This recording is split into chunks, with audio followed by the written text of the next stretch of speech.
Good morning. Let's go up here and make sure we are all on the internet. Looks like we are live. Oh, yep, there we are. You can always tell because there we go. Okay, all is well, people. Good morning. Happy Monday, everybody. I've got way too many windows open because uploading videos, downloading videos, and it's Monday, right? We're gonna talk about all the things the kids are doing in class today, and I'm gonna show some different examples. I've got show and tell for preschool classes and drawing classes and multimedia classes. So let's dive right in, shall we? Let's talk about these preschool classes. It is the third week of May. It is the last week of preschool because remember, those preschool classes only meet 3 times a month.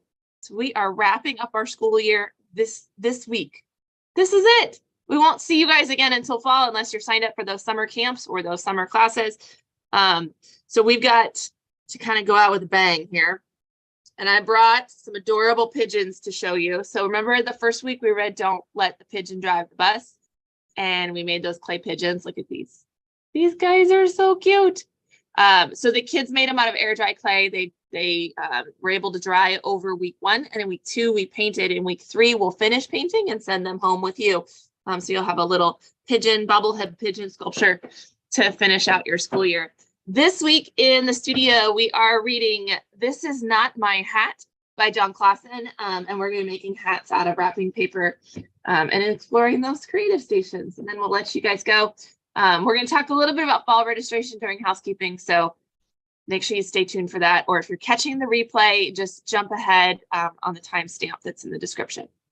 Drawing classes. So I brought some examples that I wanted to show you. My Drawing 102 comic and anime are making their comic books.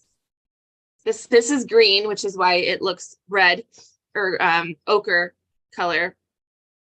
As you can see, they have been working on filling in all of their pages, notes like this, to tell a story. Their goal has been 2 pages every single, I haven't looked at them. It's the first time I've really looked at them. 2 pages every single class period so that they can finish their book.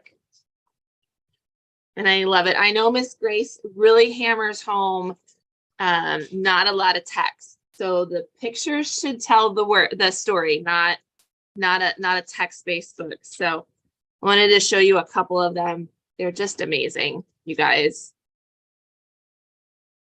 I feel like, drawing is one thing, it's a skill, right? Storytelling is another. Like, I can illustrate and draw, but storytelling is not my strength. So it's really cool to see the stories that they can come up with and their different styles. Remember, any character that they've drawn has to be replicated more than once, right? In different scenarios with different emotions from different perspectives. That's a good skill. All right, so these are coming along. They should finish them, not this week, but the next week. And some of them may come home and say, I need more time. And for parents out there, these are going home with you at the end of the year. This and your journal will both come home. So they can work on this on their own in the summer. Or if you want to come in here on Wednesday nights this month and just get extra time, you can do that too. So it's not really required. You didn't miss anything. You're not behind. There's no grade there. But if the kids want to finish it before the school year and they need more time, that's what the Wednesday night is for. So we've got our comic books happening in Drawing 102 comics. And then in Drawing 101 and in Drawing 102, we've been working outside as much as possible, trying to get outside. Last week was all about perspective.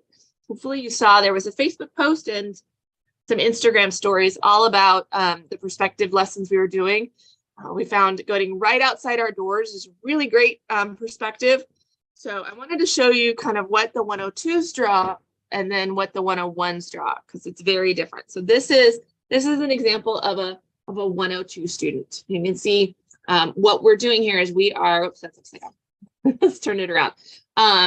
So because this is the dots right here, those are the lights in our hallway. So we have actually walked out the front door, walked all the way down in Liberty, if you're familiar with Liberty, down by Mathnasium, turned around and looked at our front door. So there's like this corridor of columns and an overhang for our strip mall, right? And so this side over here, this is all the different shops. So it's, you know, Gary Wagner, and it's the healthcare place, and then it's Edward Jones, right? So all those businesses are right here. This over here is the parking lot with the columns.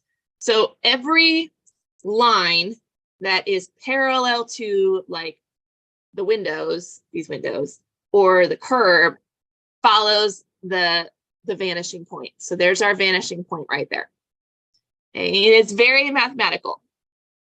Any line that follows, say, our windows, our front window where there's the logo, does not follow the vanishing point. It follows the lower edge of the paper.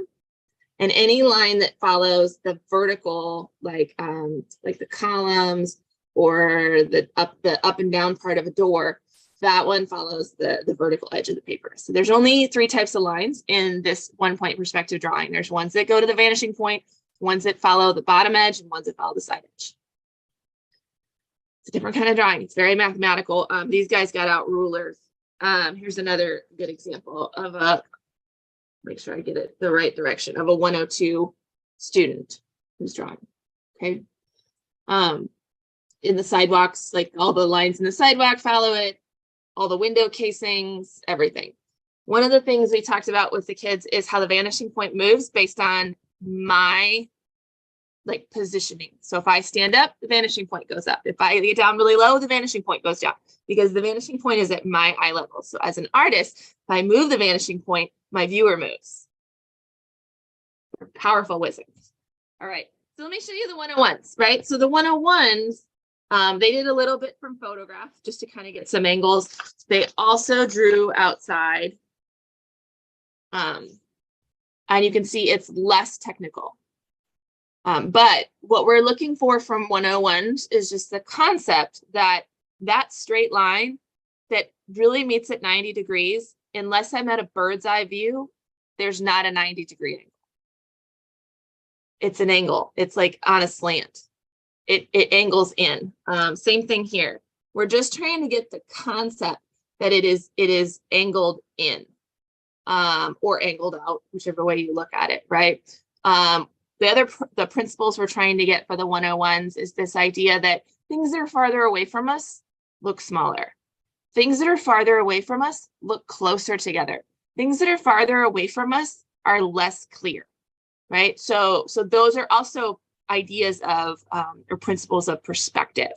So they may not quite get the vanishing point, but that's okay.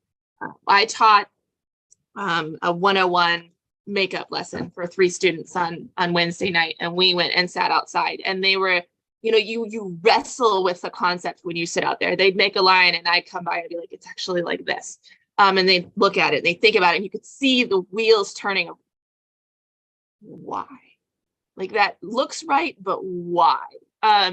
So, and what I told them was, you're going to do perspective from now until forever. I did perspective lessons through high school, through college, and through adulthood as a drawer, as an artist. So it's something it's like self-portraiture. You never stop doing it. You never stop getting better at it. You never stop wrestling with it and having more aha moments. So this isn't a lesson that you put on somebody and you're like, okay, you got it.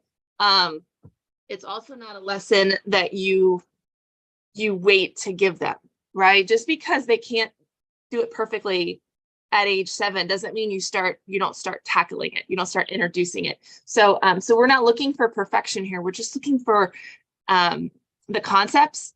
And this is their first attempt or a second attempt of many, many, many, many, many that they will have. And the next time they do it, they will be that much better at it. The next time they use that vanishing point, they'll be that much better at it.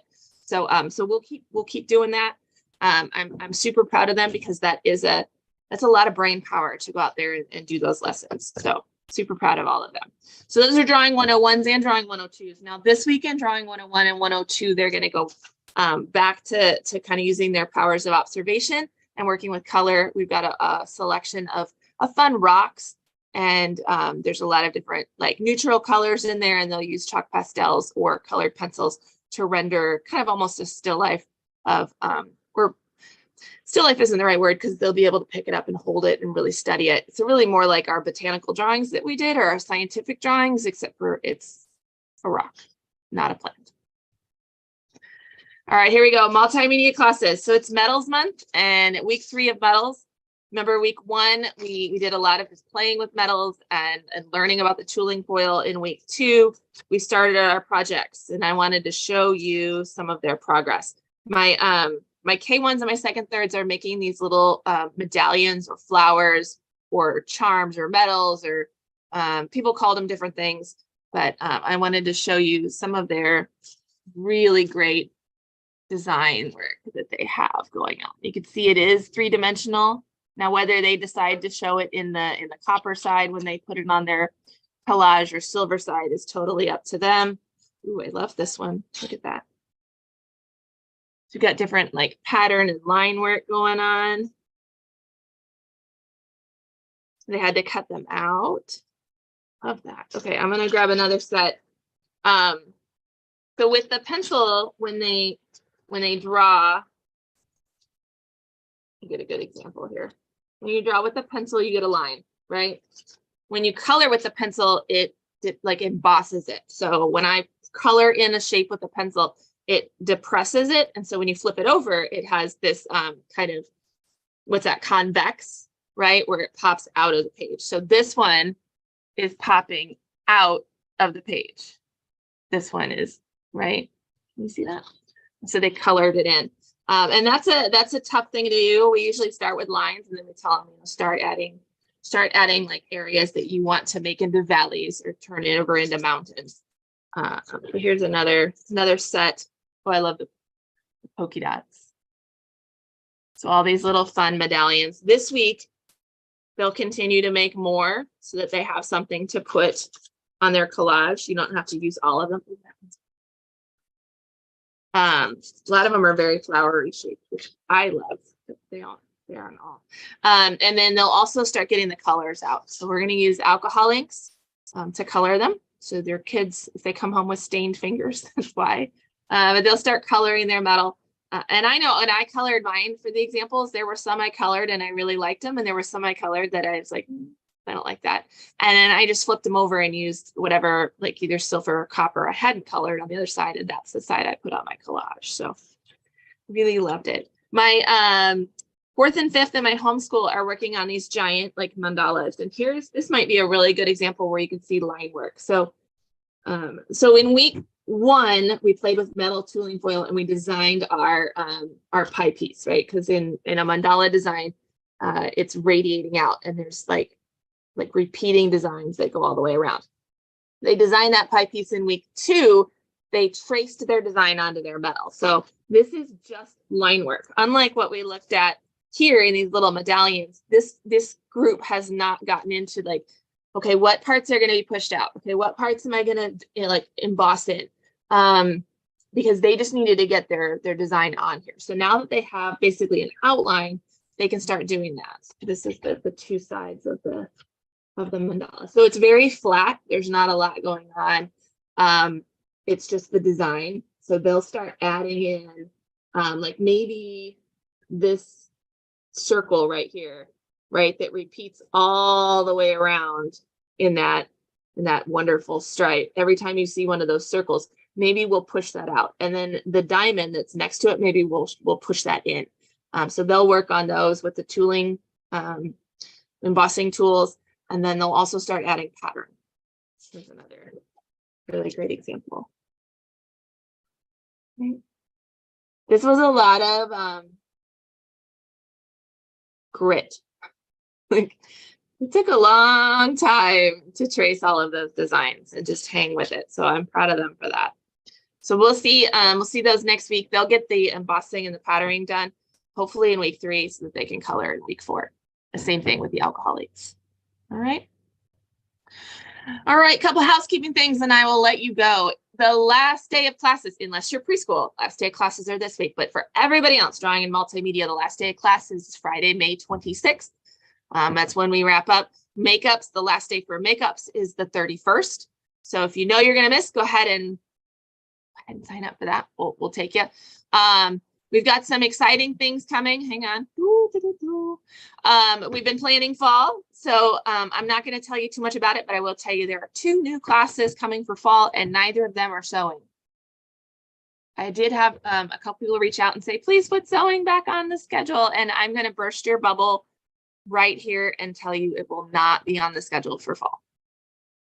It's not because I don't love you. It's because it just doesn't fit anywhere. It's a lot of work. It's a lot of closet space. It's a lot of instructor time. It's just a lot. And I cannot charge enough money to make it worth my time. So at least not enough that you would pay it, right? So it just prices itself out. If it was the only thing we did, absolutely. If anybody is interested in starting a new business, I can tell you right now, kids sewing classes would do so good. But it's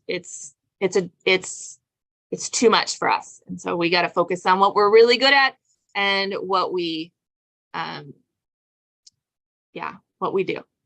So sewing will not be on there, but there are 2 new classes coming for this fall. And that's all I'll say. I think, yeah. That's all I'll say for now, but 2 of them are coming. And I don't mean like another session of 102. I mean 2 completely new. All right. Fall registration begins August 1st. So we will publish the calendar like of the classes. So you know that 5 o'clock on Tuesday, this is the class that's happening. We'll publish that calendar around the 4th of July. We'll probably start teasing fall class descriptions even in late June. So those new classes might be talked about in late June. And then in like social media and our email list. And then we'll go ahead and get you the schedule out. And then we'll talk about the classes all through July and registration begins August 1st. A little nervous about that because that is we're not going anywhere all summer long except on August 1st. I will be in Chicago because my kids have a basketball tournament over that weekend and we're staying 2 extra days and going to 2 Cubs games. Really excited about. So I will be in Chicago in a hotel room on August 1st in the morning when registration opens, but as long as they have internet, I should be good. And that's it, you guys. So I will see you next week in this video. This will be, this is actually the second to the last video. So we won't do this format of my hair is just, you guys, the humidity is crazy. And these bangs just can't decide what they want to do. I don't know. I think I need to cut them shorter. What do you think, Kylie? I won't do it. I'll go see her. Okay. So, but back to what I was saying. So this will be the last video for this school year next week. Then I won't do them over the summer. I tried it last summer and I felt like I annoyed people. So we won't do that. We might do some sort of video, but I won't email them out. Maybe it'll be like on Facebook. I don't know. Tell me what you want. Like we used to do creative videos every day. Actually, we were crazy. Every day in the summer, we would go live on Facebook and do try this at home. Here's a fun activity. And when we stopped doing those, and I don't know, like Facebook Live isn't what it used to be. You don't get the reach, you used to be able to go live and reach 1,000 people. And now you go live and you reach 20. It doesn't quite seem worth it. But I'm okay going live on YouTube because then I can reuse the content. I don't know. Tell me what you want. I do like this. Like I like going live and talking to people. I like to hear myself talk. But I just don't know what I want to give people what they want, I want to give people what will serve them and will help them through the summer. So if there's an idea that you have, I would love to hear it. But yeah, otherwise next week will be the last video that we do for this school year in the format that you're used to. And then we'll be back again in the fall. Hope everybody has a wonderful rest of their Monday and I will chat with you next week. Bye guys.